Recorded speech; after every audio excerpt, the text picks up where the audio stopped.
Living so boldly as a freeloader is a bit audacious, don't you think? What? Patty, what are you saying? You are an annoyance as a freeloader, even having your own child. The corridor is a good place for freeloaders to sleep. There couldn't have been anything more convenient for me, but it was probably just a little practical joke for her. I asked my sarcastic sister-in-law, "Do you think I'm a bother, Patty?" You are an outsider, so the answer is yes. I don't want to see the face of someone freeloading now that I'm back at this house. Is that so? I got it right away. After packing my things and grabbing my big travel bag, I told my in-laws, "In that case, I will also return to my parents' home." I will never forget the look on my in-laws' faces at that very moment.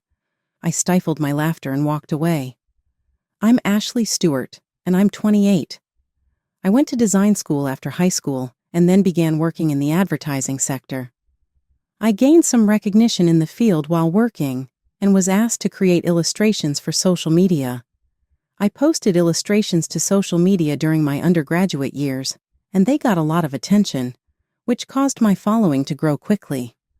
I began getting compensated requests as a result, and I now have the option to decide how many requests I want to take on each month. My employer respects and permits me to give priority to my own activities. About 6 months have passed since my marriage. I went on a whim to a party where I met my husband, Kevin, and we were married.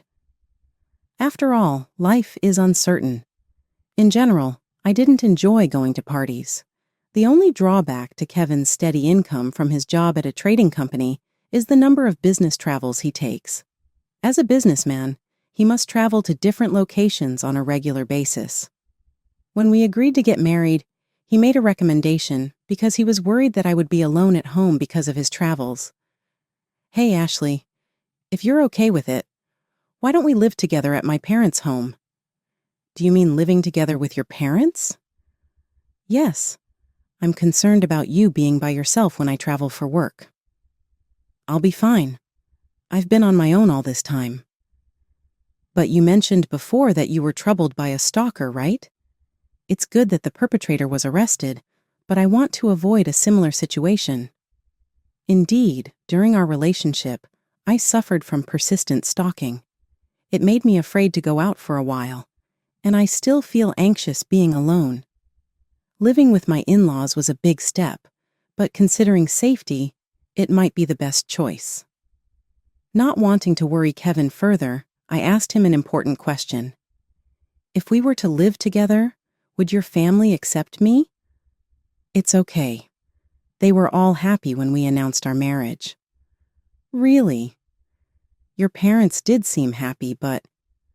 "Right, so it's no problem. If anything happened to you, both my father and mother would be worried." "Is that so?" "Of course. If you're not against it, I'd really like us to live together at my home. If he's this worried, I don't want to make him feel anxious anymore." I made up my mind and told him, "I understand. I'll marry you and live at your home." "Really?" "Yes, so you don't have to worry anymore." "Thank you, Ashley. I really appreciate it." Thus, marriage became the reason for us to start living with Kevin's parents. This would save us some money, and most importantly, it would spare my husband additional worry. We decided to contribute to the household expenses in exchange for the accommodation. However, about 2 weeks after the marriage, I realized that this decision was a mistake. That day was the first day my husband, Kevin, was going on a business trip, and he wouldn't be back for 3 days. While feeling worried, I saw him off with a smile alongside my mother-in-law. Then my anxiety soon became a reality. "Let's get started," she said as soon as Kevin disappeared from view. She forcefully pulled my arm and took me to the living room. Mother, my arm hurts. Be quiet and follow me." Her expression changed drastically, showing a face of anger I had never seen before. Upon arriving in the living room, she handed me various cleaning supplies, including a vacuum cleaner and rags. "What is all this for?" I exclaimed. She scoffed and said, "From today, you are the maid of this house. If you don't want to leave, start cleaning right away." Huh? Mother. Don't call me mother. I really can't stand women who prettify themselves like you do. But I didn't mean to. Stop joking around. You made a fuss about being stalked or whatever, but it's really an exaggeration, isn't it? You're just lying to get Kevin's attention, right? That's not true at all. When I encountered the stalker, it was the most terrifying experience I've ever had. Yet being accused of exaggerating made me angry.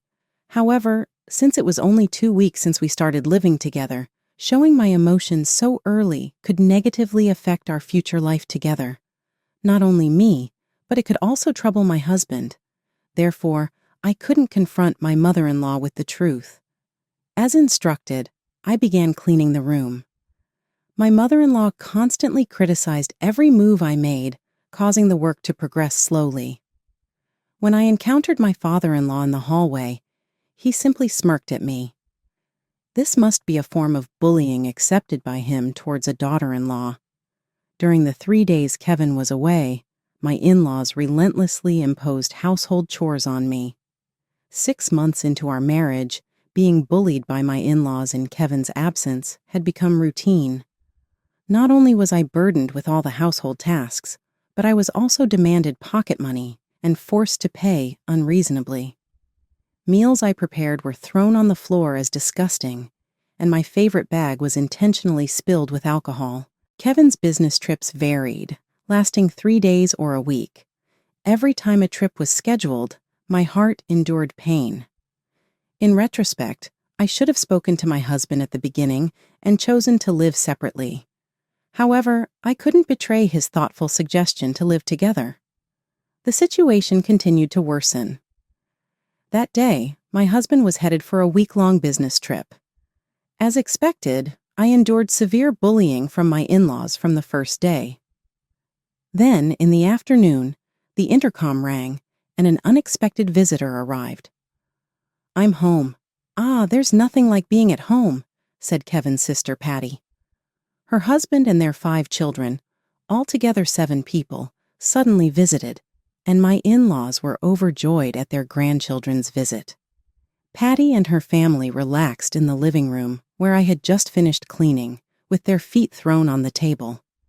Seeing this, I stood frozen in disbelief. Why has Patty suddenly come?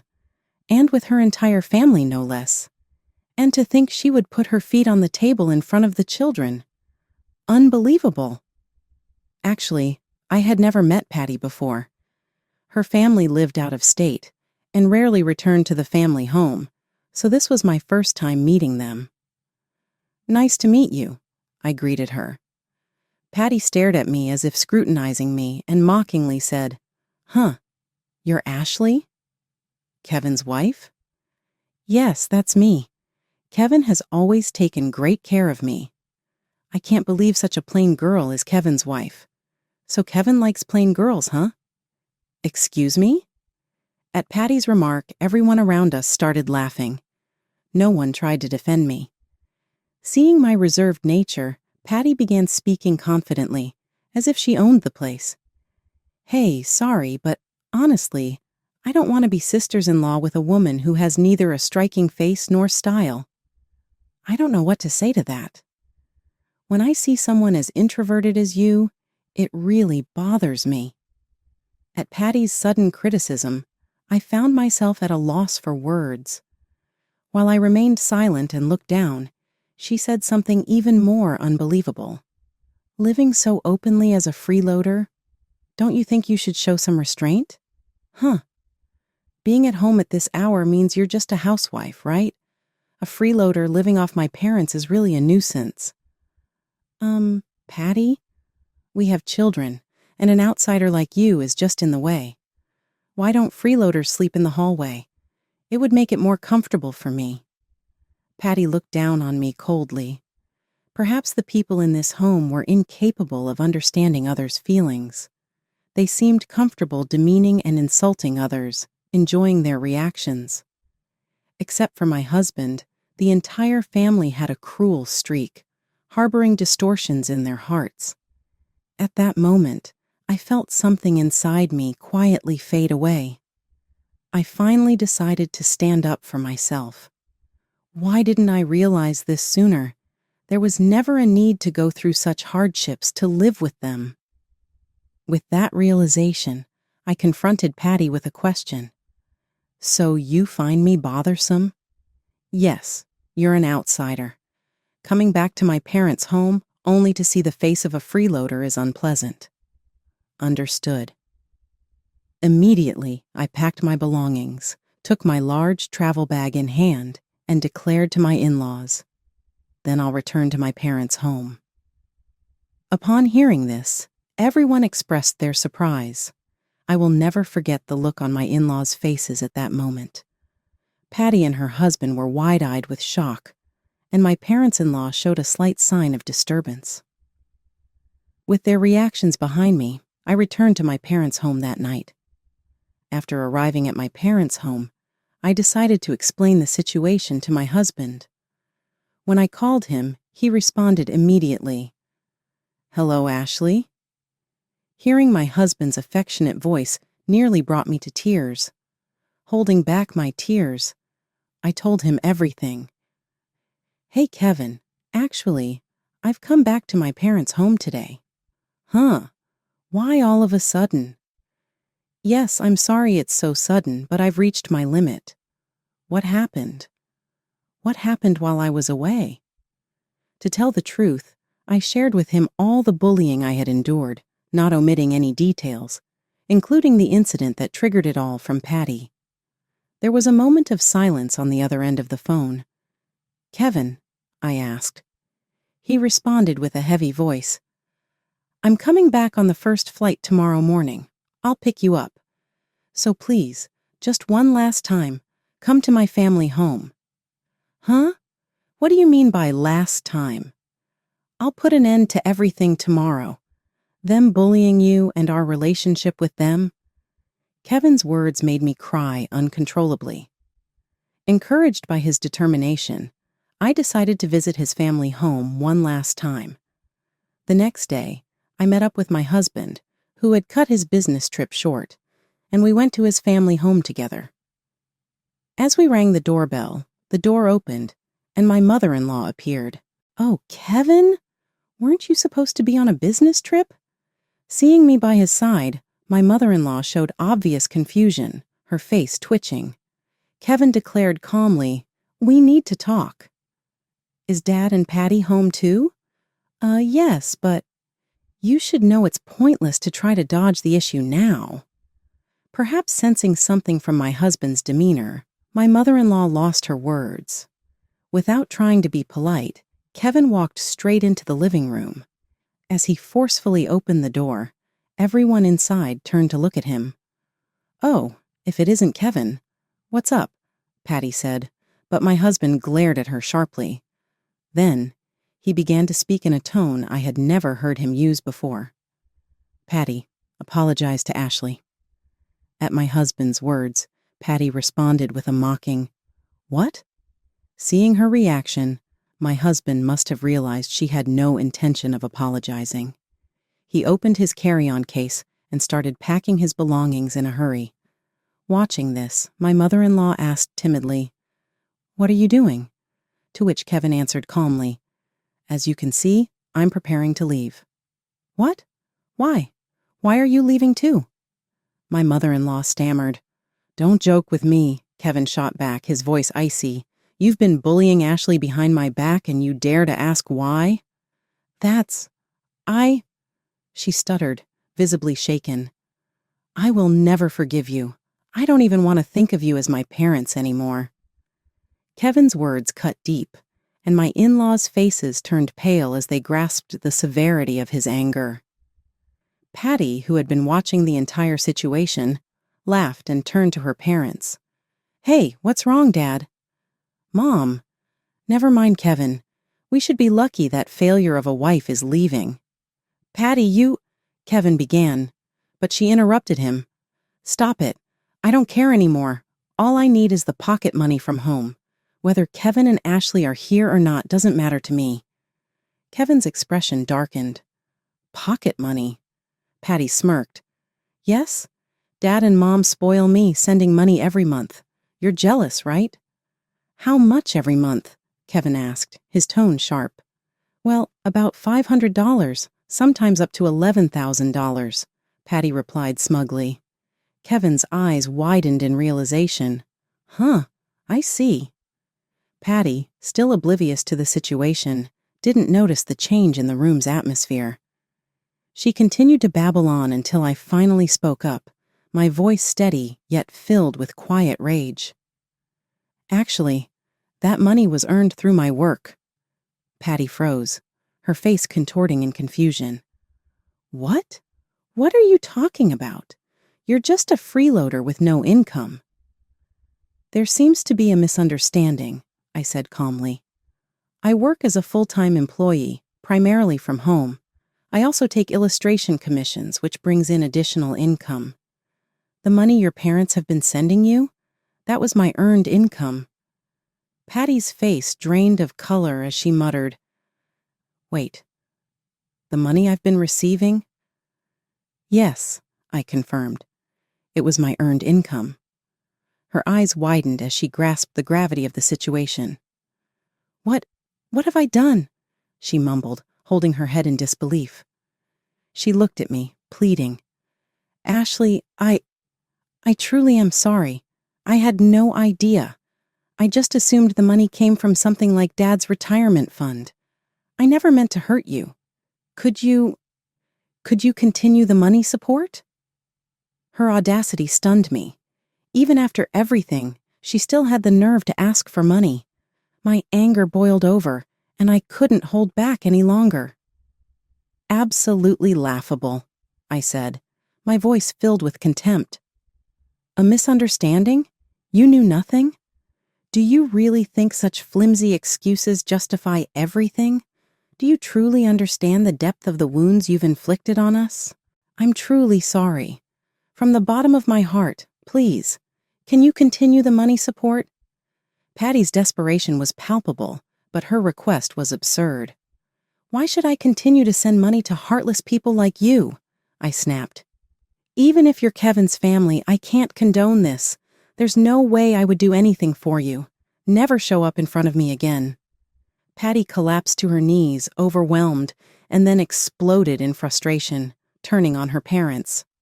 What are you going to do now? She screamed, causing a heated argument to break out in the living room.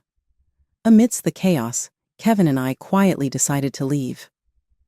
Shortly after, a rift developed between Patty and her parents. Eventually, her parents faced the sadness of not seeing their grandchildren, and Patty lost her regular source of income from me, leaving both parties in a dire situation. I later learned that Patty's family had been struggling financially. Her husband had lost his job and showed no interest in finding new employment, putting an enormous strain on their household. Patty's continued reliance on her parents was a desperate attempt to manage their difficult situation. However, the cessation of remittances made their already difficult life even more challenging. Now, Patty is juggling multiple part-time jobs to support her family. My husband and I have started a new life in an apartment near my parents' home. While he is away on business trips, I enjoy relaxing times at home. If only we had made this choice from the beginning, my husband said with a hint of embarrassment. But I didn't want him to feel responsible. On the contrary, I am deeply grateful to him. When I reached my limit, he immediately listened to my pleas and took action. I am truly comforted by his acceptance of me and my feelings. That fact has been incredibly heartwarming for me. Together with my husband, I believe we can deepen our bond and continue a relationship built on mutual trust. Rescued by him, I look forward to leading a fulfilling married life together as a wonderful couple. My son, who earns a high income, and you, who spend every day without working, are not compatible. My son and I are planning to live here from now on, so please leave immediately. It happened on a day when my husband, who usually stays in his room, had gone out for a bit. Suddenly, The intercom at my house buzzed incessantly. When I opened the door, my mother-in-law was standing there looking excited. Taken aback by this sudden visit, I asked, "Hello, mother-in-law. What brings you here at this time?" "Before anything, answer the intercom immediately when it rings. Making me wait is quite rude, don't you think?" "I'm sorry, I was a bit tied up with work." "Work? It's hard to believe you do any real work at home. I bet you're just lazing around, aren't you?" "That's not true. I'm genuinely working." "I don't want to hear excuses. You live a comfortable life here every day, yet benefit from my son's high salary." "I think it's unfair. We intend to start a new life here, just my son and I. Could you find somewhere else to go?" She pulled out a piece of paper from an envelope she was holding and handed it to me with a smug smile. "Here, take a look." The paper? Divorce papers. Moreover, my husband's section was already filled out. "Wait, are these divorce papers?" "Yes. He's also come to realize he can't be with you any longer, so sign this and leave this place immediately." She looked incredibly proud of herself, perhaps relishing the shock she imagined I'd be in. But I wasn't as flustered as she thought. With a slight smile, I promptly signed the divorce papers. Inwardly, I couldn't help but chuckle at how much she misunderstood. She didn't know anything. "My name is Nancy. I work from home, hustling as a freelance writer and editor. I used to work for a publishing company, so I've leveraged that experience to maintain a stable income even now.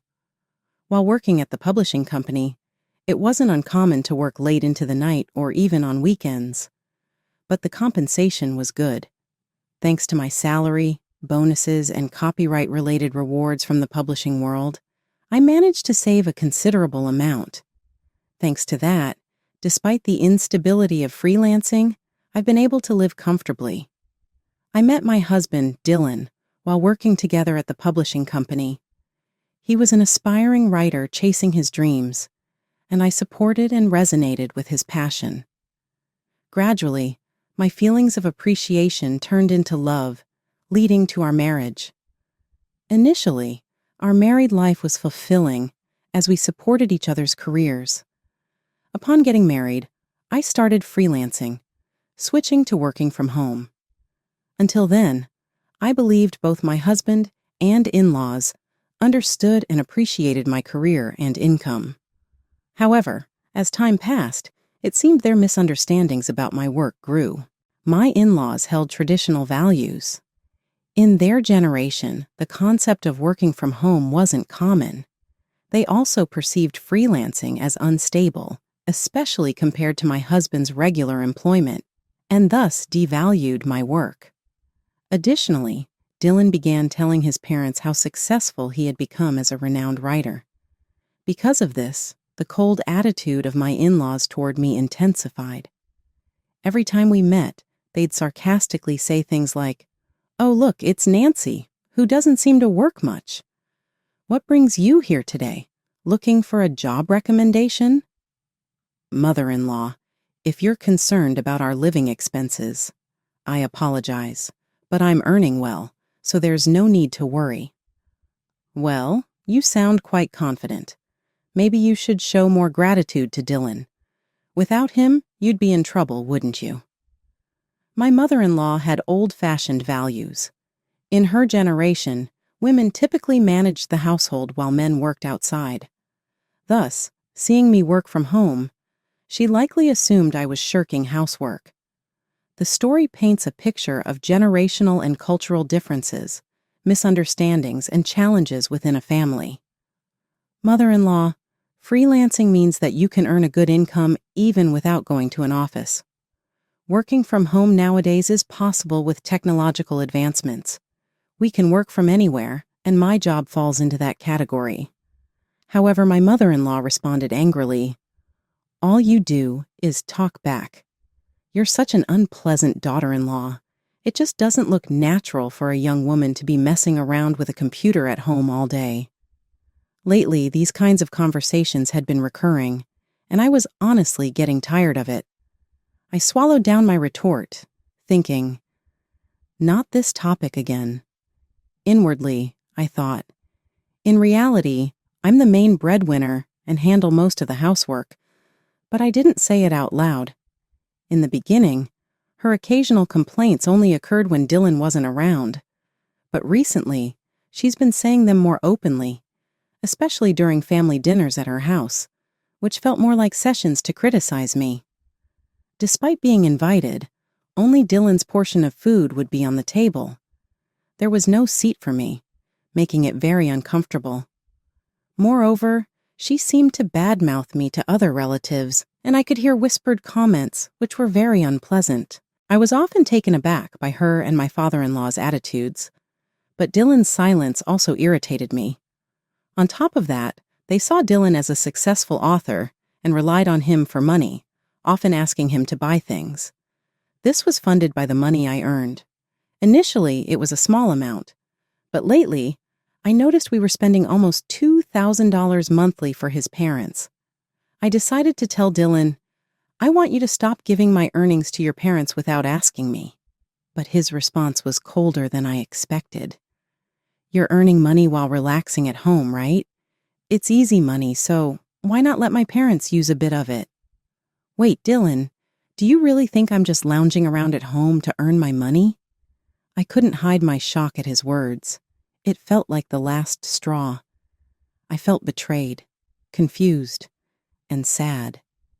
Even though there were challenges with his parents and our differing backgrounds, I believed Dylan was on my side, which helped me persevere. That reassurance was shattered by his words. Dylan, who I thought understood my feelings and efforts, ended up joining those who mocked me behind my back. I remembered our first date when he passionately talked about his work, shared dreams, and values. I was drawn to his enthusiasm and sincerity. But lately, he seemed to have forgotten his dreams and passion. He spent his days aimlessly, often engrossed in games. That figure was completely different from the person he was when we first met. Games aren't bad in themselves, but his obsession made him neglect his passion for writing, which saddened and angered me. I started questioning if I should continue my future with Dylan. If my relationship with Dylan continued, what would become of my life? Even when I tried to imagine a future with him, I could only see a bleak future. Thus, I decided to divorce him and secretly began looking for a new place to live. I searched online for apartments suitable for singles and visited a few properties for viewing. Focusing on apartments with a quiet living environment and strong security, I finally decided on one property. One day, while Dylan, who usually played games in his room, was out, my mother-in-law visited. Surprised by her sudden visit, I opened the door without waiting. She sat on the living room sofa and bluntly said, "Nancy, you should leave this place." "What are you saying all of a sudden?" I was too shocked to respond. "Isn't it obvious? You're bad at housework, and even after Dylan became a popular author, you haven't changed. Above all, you can't even work properly." "But I've told you many times that it's a misunderstanding, haven't I?" However, my mother-in-law interrupted me, smiling gently. "I plan to live here and support Dylan. Taking care of him is much better than looking after that noisy old lady." "By noisy old lady, do you mean Dylan's grandmother?" "Yes, that woman, who is technically my mother-in-law. Even though I've done so much for her, she always finds fault. She shows no gratitude, and I'm fed up. If I live here, I can take care of Dylan, and he can focus on his work without any hindrance. Isn't that wonderful?" With that, she pulled out a piece of paper from the envelope she held. "So, would you please leave this house immediately?" As I listened to her words, I accepted the divorce papers she held out. They had been signed by Dylan. Did Dylan really sign this? "A little while ago, I suggested to Dylan that it might be better for both of you to get a divorce. It seems he was fed up with you too, because he signed it without hesitation," she said with a playful tone. Everything that followed happened so quickly. I took my pre-packed bags and promptly decided to move to a new apartment. During the move, I also managed to file the divorce papers, and a new life began. My new life was more smooth and comfortable than I had expected. My small apartment had only essential furniture and appliances, and its simplicity seemed to boost my focus. I was free from complications, and each day was calm and peaceful.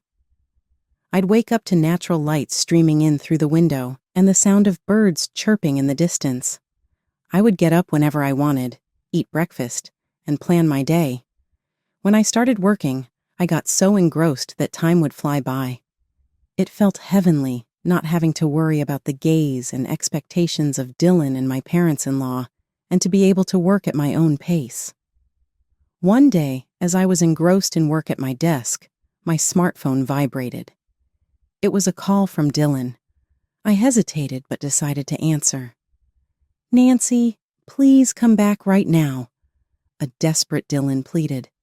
"Why would you want me to come back all of a sudden?" To be honest, my parents found out I lied about being a popular author. I'm under immense pressure now. They're even talking about moving in, expecting to live off my earnings. So please, can you come back? I see. But returning isn't that simple. You chose to sign the divorce papers, didn't you? So did I. We're not on the same path anymore, so deal with your issues yourself. It's none of my business. His voice was a mix of desperation and sadness. But I believe we should be together. Please come back. Firmly, I responded, "We've chosen different lives now." I could hear Dylan taking a deep breath on the other end. I understand, but since the divorce, there have been many troubles, and it's costing me a lot. I need assistance with expenses, like the care fees for our parents and compensations for the chaos it caused. Why are you suddenly talking about this? I think your decisions played a part in ruining all of my plans. How dare you? Remember when we were married how you and your parents mocked me? I didn't want to say this, but now you seem like an enemy. Your financial troubles arise because you don't work properly. Find another way to sort it out. I wish you wouldn't rely on me for everything. With that, I ended the call. Despite numerous subsequent calls from Dylan, I blocked him and changed my number. A few months later, I happened to pass by where his house used to be. Instead of his house, there was now just empty land. A nearby resident told me about the recent disputes at his place, with police getting involved at times. The neighbor's words seemed to contain all the emotions of the situation as she said, "You must have gone through a lot too.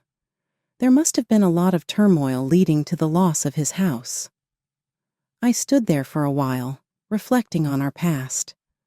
The unexpected outcome might be some kind of karma. Dylan's little lie had had such a significant impact, more unbelievable than any story he might have written. From then on, I pledged to myself to live honestly, expressing my feelings and thoughts without lies or pretense. No matter how challenging things get, I recognize the importance of conveying the truth and cherishing genuine feelings.